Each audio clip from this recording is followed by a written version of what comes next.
Okay, we're going. Hi. How's it going, everybody? Happy St. Patrick's Day! Okay, so I think the reason we're doing this video is because the three of us, right, obviously live together. Cian, I'm sure you know, Laura, Sophie.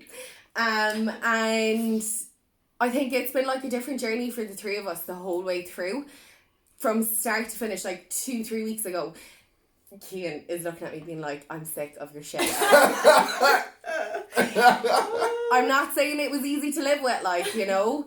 And then Laura, you were kind of on the fence, I think. Yeah, a little bit. I suppose the whole thing, I was kind of waiting for it to break out a bit. Okay. And then kind of trying to stay on the positive side of stuff and not really coming to the realisation of how serious it is. But now I'm totally in serious mode, yeah. So, you know... She's been drinking wine since 1 o'clock. Panic stations are here, we're drinking wine, we're trying to calm down. And Cian, you were like totally oblivious to everything for a little bit, weren't you? I think it was like, to be quite honest, I think it was like a conscious decision. Like, I was just like, okay, I'm not going to allow my anxiety go through the roof. I'm not going to let this like envelop and like completely take over my consciousness. But like in a way that has been really, really good. Okay. Yeah. But also now it's hitting me hard and it's hitting me fast. Yeah. And it's a bit like... Yeah. Jesus, it's really scary because, you know, okay, fair enough, like we are in a pandemic at the moment, but like I just went to Dunn's and Tesco and there's a lot of people just still walking around, still chatting, still standing in groups and I mean, it's just, there's still young ones going around with like fake tan and... I just did my tan a while ago, okay? It's insane. Yeah. No, but I just want to make a point, like, it's not all fucking roses here, okay? Because obviously I have an underlying condition. I'd say the lads are sick of hearing that. Word du jour? Immunocompromised! Immunocompromised, okay? Immunocompromised. But I think, like, for me, I suppose the worry that I had was that obviously the lads were like, it's fine, don't worry about it. And I was trying to hit it home, probably annoying you. Was I annoying you? I think you maybe felt like we weren't taking it seriously. And both of us are in like jobs where we're dealing with the public, we're dealing with other people, and that was the big worry for you as well. And like that was still the big worry for you up until recently, you know? Yeah, I think so. And like, how was that for you though? Were you like, shut the fuck up? So if you be honest, Cian. Cian was like, I'm gonna fucking kill her. Be honest, like. Yeah, no, 100%. Yeah. 100%. But now, like, because going back to what I said, I was choosing not to engage in news. I was choosing not to engage in social media. But, like, obviously you're doing all of the above. So, therefore, like, Sophie was, like, you literally have just been educating me the last, like, 72 hours as to what's going on. And now the severity of everything is really, it's real. So now I'm, like, I kind of feel bad that I was just like, don't feel bad though. Shut the fuck up. I suppose. I'm like, take the Xanax and go to bed. I did. I actually did. That's the thing. Like, if anyone has any going, just holla. Oh yeah. Shit. But you know, I just want to respond to that quickly because I can completely understand that. Obviously, it's hard for anybody else to understand where someone from my side of things is coming from, and then trying to relay that to you time and time again. I knew I was being annoying, like. But the thing was as well, you were looking up everything and you knew so much about it before like you were we did. Statistics Tina, like. Yeah, no, and we were on it, like. Yeah, I know. No, you were on it, and like, and I suppose we were like, oh, it's not going to get here, it's not going to affect us. And well, how wrong we were. If anyone gets a cough in this house, anyway. Fucked out the window. Out the window. What are we going to do, actually? If someone gets it? Yeah. Well, I'll just be in my room. Making TikToks. Making TikToks and trying not to snot all over the camera. Trying to impress the 9-year-olds, you know? Yeah. Cian, what are you going to do? What am I going to do? Probably hide it from you for as long as possible so that you don't start trying to burn me at the stage. You were going to be the person that hides it from the group and we all have to fucking shoot you in the head or something. But I just want to know if there's other people out there that are in a similar situation as us that like that's the whole purpose of doing can't this. Go back to their parents, let's say. Like I can't. Yeah, you can't. I don't. His mom has a condition. Like Laura's parents are a little bit older. They're older, like Your mom was sick years ago. And she had cancer, she had breast cancer, so I don't want to put her in any risk either, you know? So, like, is there loads of people that are in the same situation? Yeah, come on, guys. Or is it just us? Or, like, are you, you know, making kind of, like, looking at the glass as half full? You're making the most of, like, is there one panicky Paula, like another fuck you statistic Tina, and another that's like, maybe she's right, maybe he's right. Yeah, you know what is it like? I suppose a lot of it as well, like I was working in retail up until very recently, and I was dealing with the public, so I mean I had no other choice but to put it behind me as well, and not to worry, because I was facing into the public every day. Everything, like, you know, so how are you supposed to just change? Like, I couldn't take in the fear of it, and I suppose the reality of it, because I had to go to work. Because you gotta go to work. Whereas, yeah, like I'm still getting up in the mornings. I still have to go to work. I still have to be at my desk at 9 a.m. You're in financial services. I'm in financial services, and I love it. I'm seeing an awful lot of the I suppose the knock-on effect, and what COVID-19 is the cascading effect of it. Love that word, cascading. But okay, in terms of like financial markets, or yeah. Obviously, you can't talk too much about it. Yeah, no, absolutely. But yeah, I mean, this is not just to society. This is huge to the world, and it's going to probably be a long, long time. We're talking years until we can bounce back from this economically. So, okay, so we have obviously the economic side of things, that I'm not going to talk too much on because I don't fucking know about it. But there's like the social impact. Like, Laura, you're good at this shit. Like, I suppose my biggest fear for me wasn't personally the virus coming out, but it was the behaviour. Not being able to go to Costello's. I suppose that as well. You know, when Costello's decided to close, that it was a serious thing, like the issue was serious, but I suppose it's the behaviour of people and the stockpiling and the buying in bulk and the not leaving stuff for the elderly, and then what happens if it gets worse than that again, and there's looting, there's breaking into houses and stuff. Can we tell people what looting is? What looting? Because I never knew. Looting is where you basically... The supermarkets are closed and people break into them and buy, don't buy anything. But they don't buy, they just take, so, you know, like, it's looting is like breaking and entering. And you can do it and we have been watching, like, apocalyptic movies all week, which really isn't helping the situation. We're Sophie's anxiety. You know, like, next, like, I'm dying to watch Viggo Mortensen's The Road, but, like, that's next level, like, human cannibalism and stuff like that, so. And, I mean, if anyone wants to start a gang, I am totally Okay, so actually, let's talk about the gang. Follow me, you know. Let's talk about a gang. I will be similar to The Purge, basically. Similar to The Purge, but, like, but she wants it sexy. Keep it sexy. A gang, but sexy. I will do your makeup. We will get some lingerie on board, some leather jackets. So it could be women and Cian united.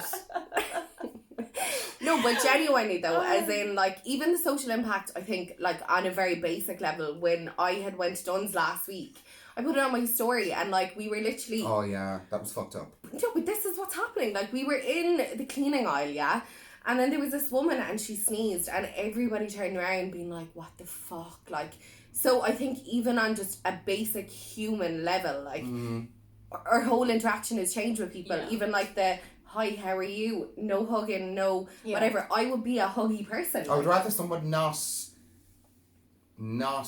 like physically interact with me than give me the fucking elbow thing. I'm just like, please. But I think it's actually going to change the way we interact with each other. I think this whole thing is going to, like, I think personal hygiene is going to be, it's never going to be the Wash same your again. butts, Cian. Watch your butts, Mary.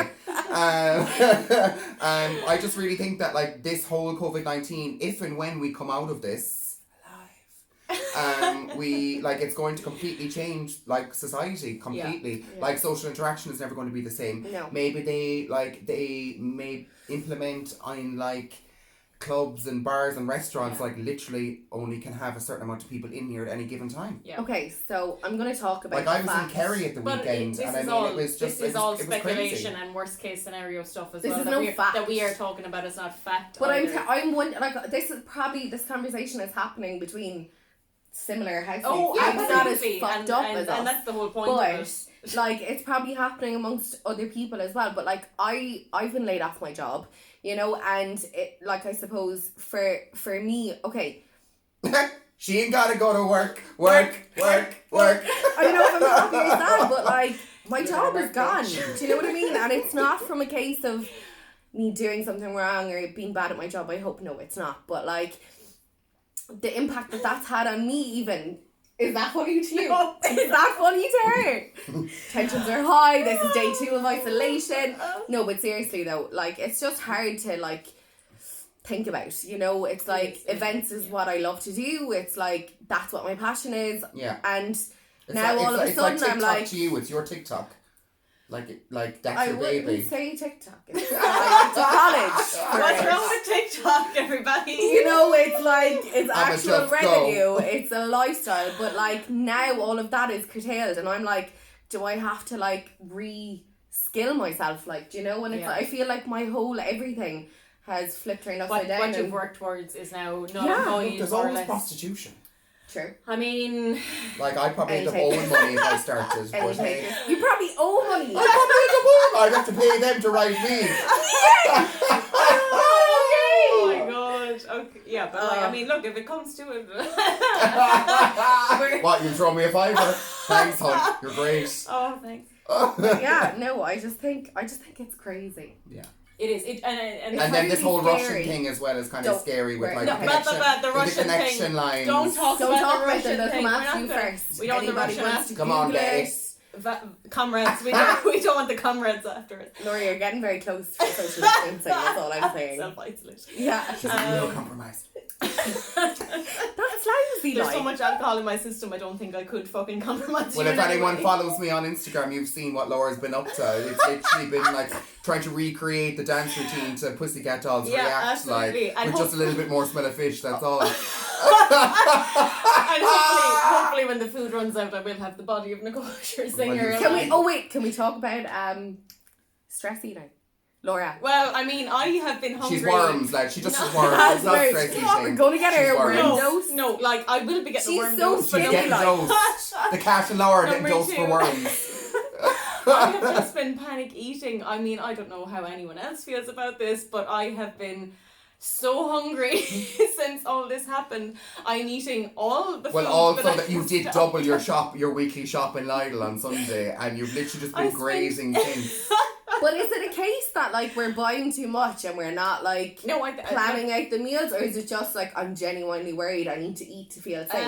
What's that about? For me, I genuinely think there's an element of I'm a little bit panicked and I'm really hungry anyway, and now that I have food, I'm like, I'm making the most of this. My body needs calories, so you know I've been eating good. Yeah. Okay. Well, that's good. What about you, Hugh? Pardon? What about your eating? I'm just a fat bastard. I just don't stop. Me too. Pandemic or no pandemic. I've been bringing Kinder Buenos to bed, being like, it's okay, so and not sleeping. No, I've stopped the secret eating in my room, which is great. Sorry, can we talk about Kian's secret eating? This goes back to 4 years ago. Since I've been here. Laura, what the fuck are you talking about? No, apart from that Dunn's bag. And what's in the Dunn's bag? Rice cakes and halloumi. So we were all here the other night, right? And my aunt was here and we were having a great time. Hi Ursula, come over soon, which is not too soon. So next thing anyway, Cian comes in and he's got this like Dunn's shopping bag, and I'm sitting there and I'm like, Cian, what's that? And he's like, oh, it's just halloumi and rice crackers. Chocolate. It was chocolate biscuits, 2 chocolate bars, and brought them to bed. And actually when I passed your room the next morning, there was like, the biscuits were under the covers, but like crumbed across the bed. What can I say? Like I went into your room recently and there was 2 curry cheese chips in a Supermax bag. Yeah, and which one of you fat bitches went into it and ate some? Laura, it was you! I thought I was I was fucking cold curry cheese chips. When they were there. Laura, wormy girl, you wormy girl. We're getting a dose of worms. I'm sorry. Oh, girl, no. No one mentioned it to me, so I thought I got away with it. No, the boxes weren't sealed. They weren't even open. And all of a sudden there was a fork and a hole in the corner of the box and a gap in the garlic cheese chips. She does always eat things the next morning. In fairness. Sorry, Laura. No, Sophie just waits until I pass out from liquor and robs them. Yeah. Then puts the wrappers back. I'm very strategic with it. Like. I have no strategy. No. So basically, about 2 weeks ago, like, as in Cian got this lovely block of brie. And to be honest, it wasn't touched for a while. And anyway, I had pita breads and whatever. I got a little bit hungry, like at around 11 o'clock. And next thing I was like, I'll take a little bit. I'll just like put the package back perfectly. No. Got out of hand. So the brie, let's say when I bought it, was about oh my god, the brie is in the fridge. Get the brie. It hasn't been touched since. We need a show and tell on this shit. And like this was like a proper like triangle of brie like. But yeah, so obviously we get on well, but we'll see after. We'll see after There's no quarantine. boundaries, that's the issue. Okay, so literally, Cian hasn't eaten this since. So. Yeah. So it would have been like 3 times that size. Yeah. So now it's just. You can't see it. Oh. Here, hang on. Like, so yeah, it would have been like. It's like a dairy leaf. Social distancing, lads. Social distance yourself from me. Social distance yourself from my fridge, please. I think we're done. Has anybody got else anything? No, just happy St. Patrick's Day, everyone. Stay safe. We love ye. Out from Beyonce, Kelly and Michelle. Bye. Oh my god. No, not Michelle. Michelle. Not Michelle. Bye.